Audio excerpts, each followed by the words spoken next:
me deu a missão, né, a honra de estar presidente justo no momento que o país discute a reforma tributária.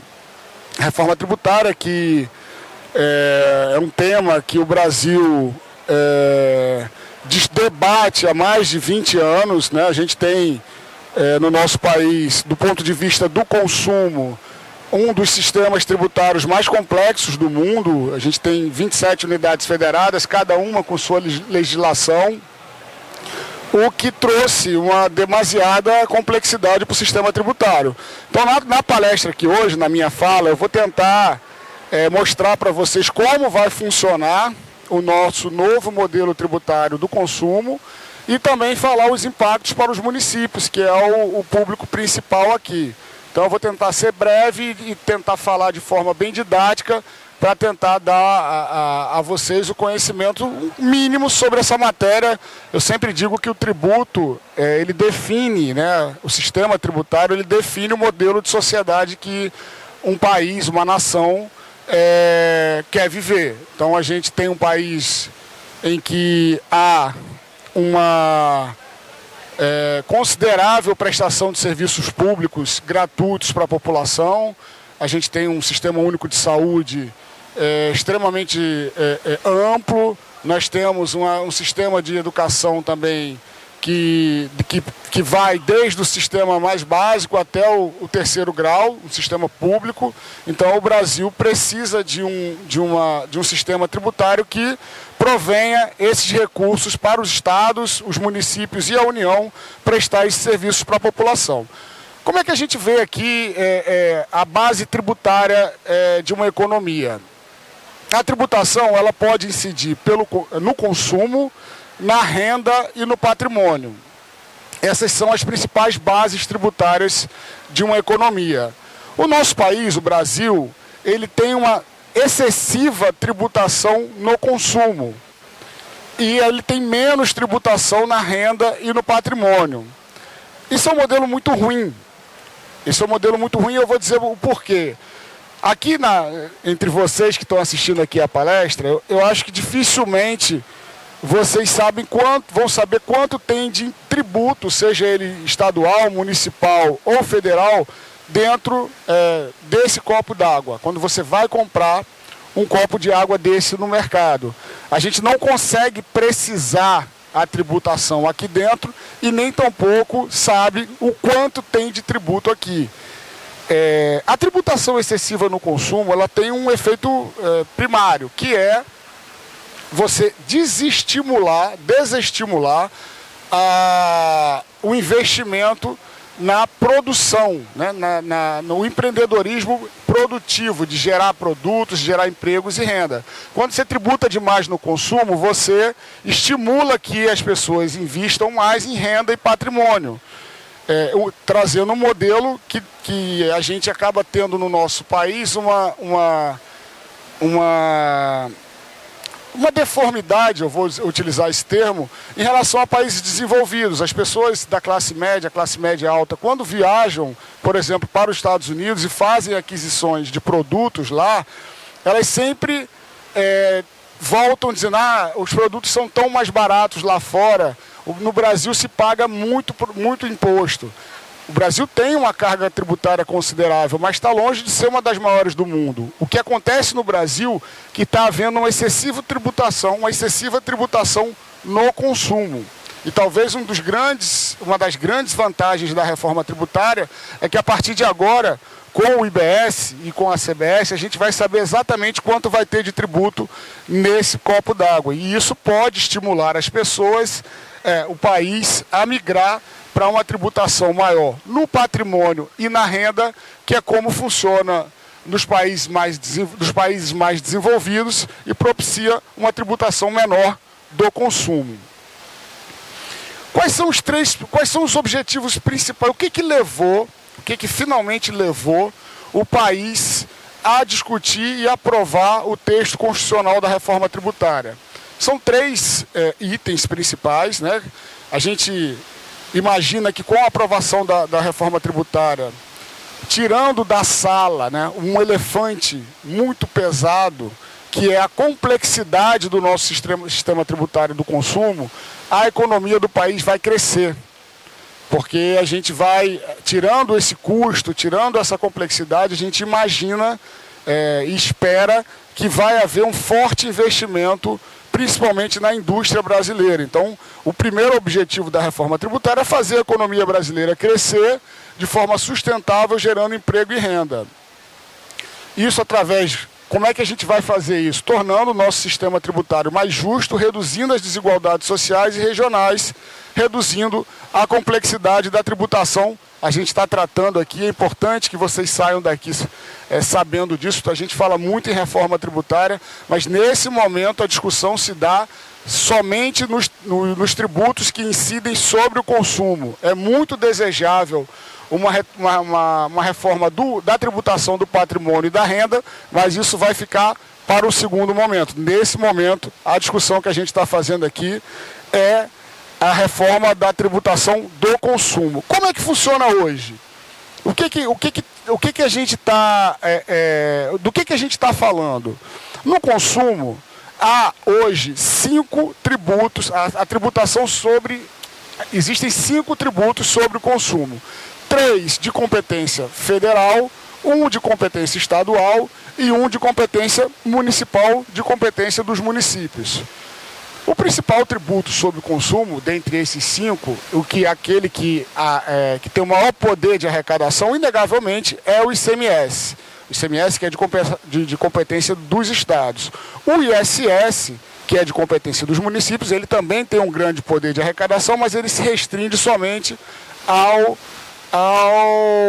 aos serviços. Então, qual é a questão, qual é a grande reforma que o país está discutindo agora? Opa, peraí que eu me perdi aqui. Peraí, vou voltar aqui. Ups, acho que eu fui para o lugar errado aqui. Acho que eu dei um erro aqui. Ah, é porque voltar... Não, mas volta aqui que não está voltando não. Acho que saiu da apresentação. Saiu da apresentação, tem que falar com ele lá. Tá. Desculpa, pessoal, que eu falei que ia me enrolar com esse modelo diferente aqui, mas pronto. Qual é a grande discussão na reforma tributária?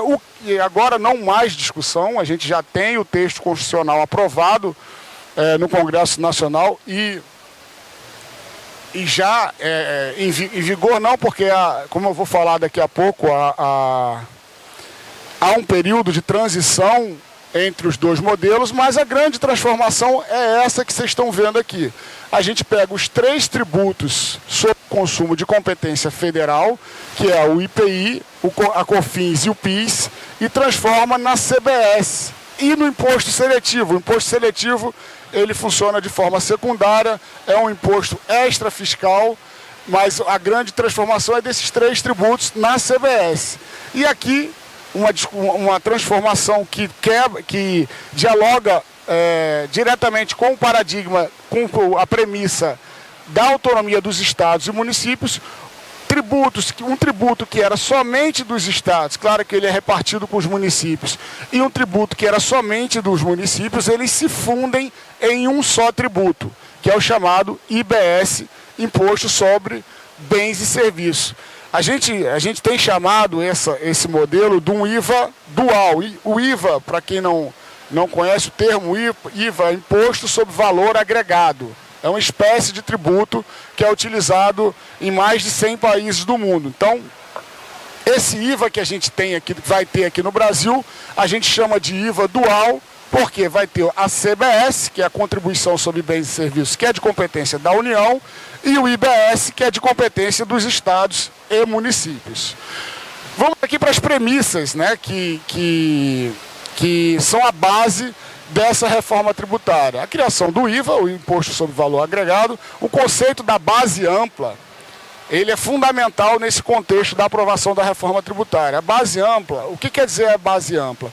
O IBS agora, ele incide sobre toda a base do ICMS, a base do ISS e essa nova economia, né? A gente tem, todo mundo aqui tem em casa os streamings, Netflix, outros streamings da vida, que esses serviços vão ser tributados por esse novo IBS. E essa base ampla acaba com algumas discussões que existem no modelo tributário hoje, que é, por exemplo, a alocação de veículos. Vocês sabiam que locação de veículos não paga nem ISS, nem ICMS? Nesse novo tributo, ele vai ser tributado pelo IBS.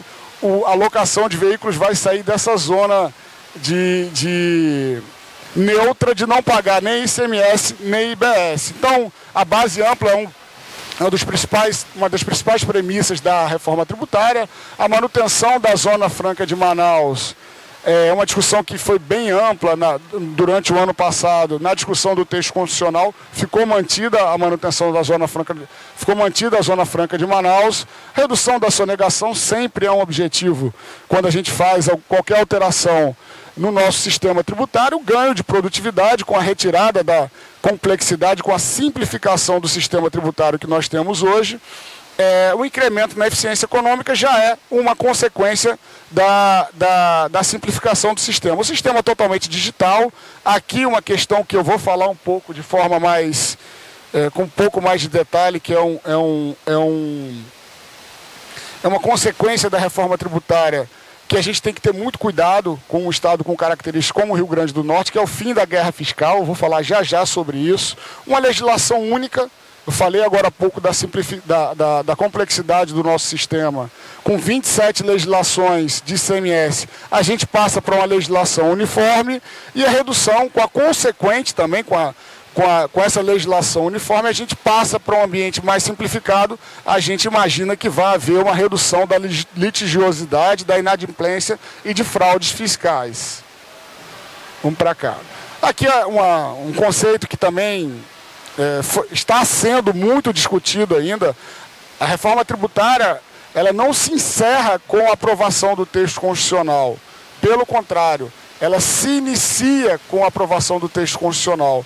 Toda a discussão sobre a autonomia dos estados e dos municípios, ela passa agora pela regulamentação desse texto constitucional com as leis complementares que estão no Congresso Nacional. A lei geral já está lá, a lei do comitê gestor, ela ainda não foi enviada. A gente vai trazer aqui algumas nuances que a gente está discutindo enquanto o Concefaz, a representação dos municípios e do governo federal também. Há uma questão, uma premissa básica também na reforma tributária, que é a questão de não haver aumento de carga tributária, tá? A gente fala aqui sem não haver perda de arrecadação para os municípios e para os estados, principalmente, mas a gente traz também um compromisso de que não haja um aumento da atual carga tributária brasileira. É uma premissa muito importante nesse contexto. A simplificação, eu já falei, não cumulatividade. O ICMS, que é o grande tributo hoje do consumo, ele tem o princípio da não cumulatividade, mas o ISS, que é o principal tributo com relação ao consumo nos municípios, que é o consumo de serviços, ele é um imposto, ele é um tributo cumulativo.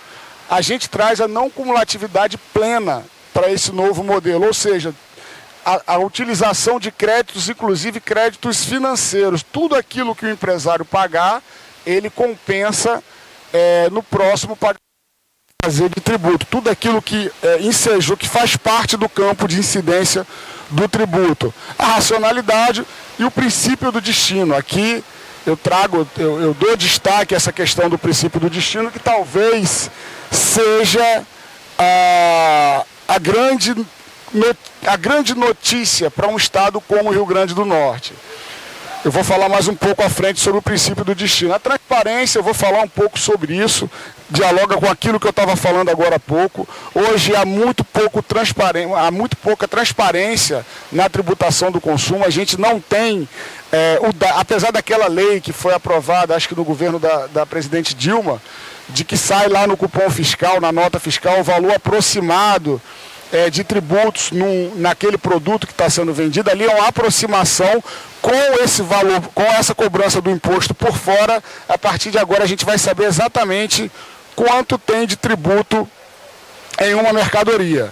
Então essa é uma grande vantagem também, por isso que eu dou destaque aqui para a questão da transparência. A justiça tributária, a segurança jurídica, a desoneração de investimentos e exportações é outra premissa importante dessa proposta, todas elas é que dão base e que permitiram que esse texto constitucional fosse aprovado no Congresso Nacional. Aqui eu vou explicar rapidinho como é que funciona o ICMS hoje para vocês verem a diferença do IBS. Quando eu falo lá atrás a questão do princípio do destino, o que isso quer dizer? Hoje, no ICMS, aquela mercadoria que a gente compra pela internet, em sites qualquer que sejam, que a mercadoria vem de São Paulo, do sul e do sudeste do país, parte do ICMS fica onde a mercadoria foi produzida. E parte dela fica onde a mercadoria é consumida. Então, a gente tem hoje no ICMS o princípio origem e destino. É uma divisão da receita gerada pela comercialização daquela mercadoria. Esse princípio de origem e destino, ele é a base da guerra fiscal. Por quê? Vou dar um exemplo bem que as pessoas aqui do Rio Grande do Norte conhecem. A gente fez a discussão do PROED há mais ou menos 4 anos no início do primeiro mandato da governadora Fátima. O PROED é um crédito presumido para as empresas estabelecidas aqui que vão vender para fora do estado. Esse crédito presumido é concedido na origem. Então toda a guerra fiscal se dá no estado de origem das mercadorias. E como a migração para o sistema de destino, para o princípio do destino, vocês vão ver que vai haver uma grande diferença que vai acabar com a guerra fiscal, pelo menos nos moldes que nós temos hoje. E vocês são muito curiosos, devem estar pensando, como é que o estado do Rio Grande do Norte, com o fim da guerra fiscal, vai conseguir manter uma empresa como a Guararapes, aqui no estado, que gera 9, 10 mil empregos. A gente vai falar um pouco ali na frente sobre qual é a estratégia que vai ter que haver em um estado com a nossa característica, com o fim da guerra fiscal, para manter os investimentos aqui. Essa questão do princípio da origem, do destino e da complexidade, ela gera também um grande contencioso tributário, que é aquele litígio, né, aquele questionamento pelos contribuintes de normas de ICMS. A gente tem alguns advogados tributaristas que inclusive estão aqui, que podem depor, né, de como hoje o sistema é complexo, inclusive gerando uma grande demanda judicial e administrativa por causa da complexidade desse sistema. O que é base ampla? Lembra que eu falei anteriormente sobre base ampla? É justamente essa base ampliada, né? Uma base que a gente imagina que ela vai se tornar universal, vai encerrar alguns questionamentos de qual tributo pertenceria àquela operação, como o caso da alocação de veículos que eu coloquei agora há pouco aqui. Isso vai se encerrar com esses questionamentos judiciais relacionados à classificação entre bens e serviços, que é a grande celeuma hoje que gera esses questionamentos judiciais, que geram aberrações como essa que eu falei, da tributação da alocação de veículos, que não paga nem ICMS e nem ISS. Alcança operações com bens materiais e imateriais, inclusive cessão e licenciamento de direitos, prestação de serviço e economia digital. Lembra que eu falei dos streamings, da Netflix, do YouTube, dessas questões todas? Isso tudo vai estar na base de incidência do imposto de bens e serviços. Essa aqui... Ai, meu Deus, eu vou voltar aqui, senão eu vou me perder. Vamos lá. Esse item aqui, o tema da palestra é do federalismo de competição para o federalismo de cooperação. Aqui vai se dar toda a cooperação. Os municípios e os estados, eles deixam de ser concorrentes por uma base tributária e passam a cooperar entre si para a fiscalização e arrecadação da mesma base tributária. Vocês estão me ouvindo, pessoal? Um retorno aqui, pronto. Então, essa ampliação da base de incidência que vai permitir que a gente passe para esse contexto de cooperação entre os entes federados é um contexto que a gente imagina que vai funcionar muito melhor do que o contexto que a gente tem hoje. Tá? O princípio do destino, eu falei atrás também, aqui eu vou detalhar. Lembra que eu falei que o ICMS, ele tem como princípios o princípio de origem, onde a mercadoria é produzida, e o destino, onde a mercadoria é consumida? Agora, com o IBS, a gente migra para o princípio do destino puro. Então, toda a tributação vai ficar no local onde a mercadoria ou o serviço é consumido. Isso traz para um estado como o nosso, que é eminentemente consumidor, uma grande vantagem que a gente espera arrecadar muito mais do que a gente arrecada hoje. Claro que eu vou falar que nada é tão bom assim, que pode acontecer tão rápido. Daqui a pouco eu vou mostrar que há um grande período de transição para a migração do princípio de origem e destino para o destino puro. Porque se nós aqui que somos consumidores, a gente passaria a ter uma arrecadação muito maior, mas os estados produtores teriam uma perda também. Então há que ter um período longo de transição entre esses dois modelos, para que não haja perdas muito relevantes no curto prazo, nem também ganhos muito relevantes no curto prazo. Então é um sistema de equilíbrio. O princípio do destino, quando essa mercadoria vai ser consumida somente no estado que houver efetivamente o consumo da mercadoria ou do serviço, você não vai ter mais aquela concessão de benefício na origem, como o PROED, porque não vai haver mais tributação na origem. Então, a gente imagina que uma consequência direta da tributação no destino é o fim da guerra fiscal. É o fim da concessão desses benefícios. E daqui a pouco, tenham calma, eu vou explicar como é que a gente vai fazer para manter esses investimentos que a gente tem hoje aqui, empresas que produzem no Rio Grande do Norte e vendem para o grande mercado consumidor. A gente vai mostrar para vocês que há um caminho para se percorrer para manter esses investimentos aqui, tá? A vantagem do princípio de destino, aquilo que eu já coloquei, a gente vai ter uma distribuição mais equânime das receitas arrecadadas entre os entes subnacionais. Então, efetivamente, a receita vai ser arrecadada onde houver o consumo dessas mercadorias ou serviços. Aí, esse item está ligado diretamente com o fim da guerra fiscal. Hoje, infelizmente, todos os estados do país concedem benefícios fiscais. A origem dos benefícios fiscais, elas tinham a finalidade de trazer investimentos para o Norte, Nordeste e Centro-Oeste, para que esses estados, para que com isso a gente reduzisse as desigualdades regionais. Ocorre que houve uma distorção nesse modelo e hoje estados como São Paulo, Rio de Janeiro, Minas Gerais concedem tanto ou mais benefícios do que estados aqui do Nordeste. É um mecanismo de desconcentração geográfica da produção e assegura a neutralidade do IVA. Aqui está a solução posta para a manutenção da ferramenta de atração de investimentos para estados menos desenvolvidos. É o Fundo de Desenvolvimento Regional. Esse fundo, ele vai substituir a concessão de benefícios fiscais, para que a gente possa manter essas empresas aqui no Rio Grande do Norte, no Ceará, em Pernambuco, no Amapá. Esse fundo, para que ele funcione, ele tem que ter uma característica básica, que é uma fonte de financiamento.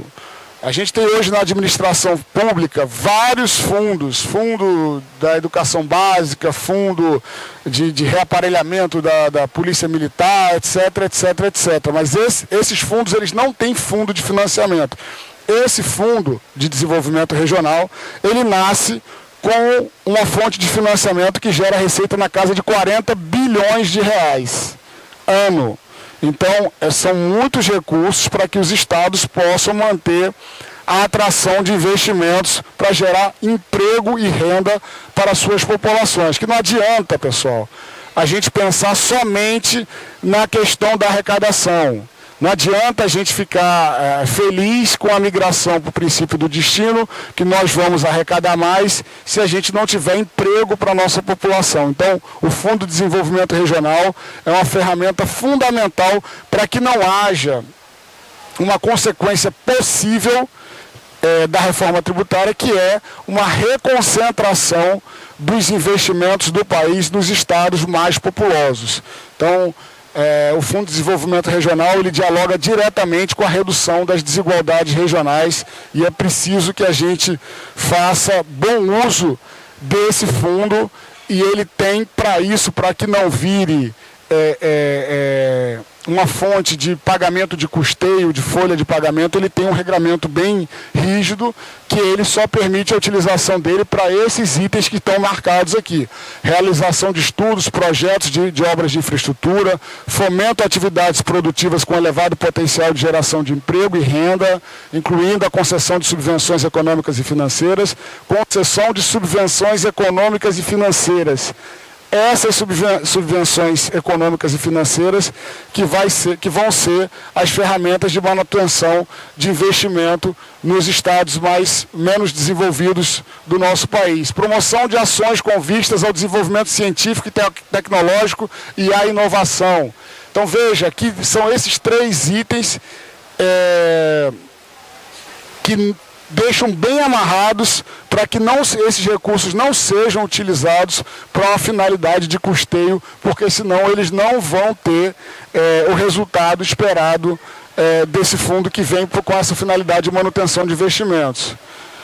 Na aplicação dos recursos, os estados e Distrito Federal priorizarão projetos que prevejam ações de sustentabilidade ambiental e redução das emissões de carbono. A gente está vendo, infelizmente, essa tragédia que está acontecendo no Rio Grande do Sul. Então, essa questão de sustentabilidade ambiental é uma agenda mundial, uma agenda global, e está inserido também aqui no contexto do Fundo de Desenvolvimento Regional, tá? Essa questão aqui, que é a forma de divisão desse fundo, que na minha concepção, veja, na minha visão, foi o grande ponto questionável do texto constitucional aprovado no Congresso Nacional. A defesa dos estados do Nordeste e do Centro-Oeste é que a gente levasse em consideração somente a questão do índice de desenvolvimento dos estados. Mas, infelizmente, os estados mais populosos colocaram o coeficiente populacional no critério de distribuição desse fundo. E aí estados como São Paulo, como Rio de Janeiro, como Minas Gerais, vão receber recursos desse fundo, que não faz o mínimo sentido na minha cabeça. Esses recursos eram para estar alocados somente em estados menos desenvolvidos, justamente para combater essa desigualdade regional que há no país. Eu vou tentar acelerar um pouquinho, que já me avisaram que eu só tenho 5 minutos, tá? Qual a questão da transparência? Eu já coloquei, já falei algumas vezes, quando você for comprar essa água, vai ser igual nos Estados Unidos. Quanto é que é a água? R$3.